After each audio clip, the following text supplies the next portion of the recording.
Kim g'ami bo'lsa, kim mahzun bo'lsa, kimga dunyo tor bo'lib ketayotgan bo'lsa, kim qiynalib ketayotgan, siqilib ketayotgan bo'lsa, shu duoni yodlasin. Kim yodlamagan bo'lsa, shu paytgacha juda ko'p narsani yo'qotgan ekan. Rasululloh sallallohu alayhi vasallam o'z ummatlariga shu duoni o'rgatganlar. Men sizga aniq 100% lik garantiya beraman. Chunki bu garantiyani Rasululloh sallallohu alayhi vasallam berganlar. Kim shu duoni o'qisa, Allohga iymon keltirib o'qisa, Alloh taolo uni g'amini yo'qotadi, g'amini o'zgartirib qo'yadi, mahzunligini ketkazadi. Aniq ishoning va bu duoni qiling. Va buni o'zgartirishligini ham Rasululloh sallallohu alayhi vasallam aytganlar. Duo shu: Allohumma inni abduk va ibnu abdik, nasiyati biyadik, madin fiyya hukmuk, adlun fiyya qada'uk.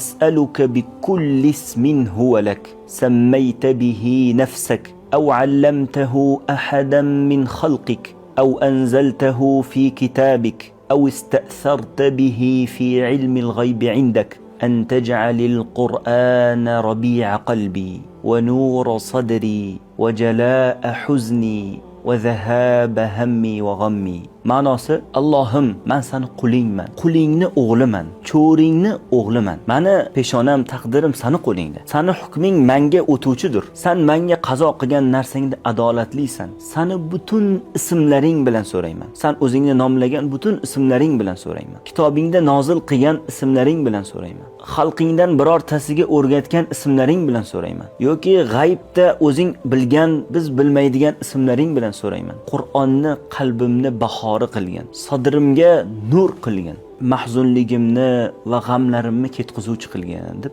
duo qilardilar Rasululloh sallallohu alayhi vasallam. Duodagi odobni qarang. Allohim, men seni qulingman, qulingni o'g'liman deb Allohga haligi yolvorish odobini, Allohga qanaqa so'rashlik odobini bu duodan o'rganishimiz kerak. Alloh taolo hech bir duoni bo'sh qaytarmaydi. Hadislarda kelgandek, Alloh taolo bandasini qo'lini bo'sh qaytarishga uyaladi. Alloh taolodan so'raylik, duo qilaylik. Alloh taolo albatta ijobat qiladi inshaalloh.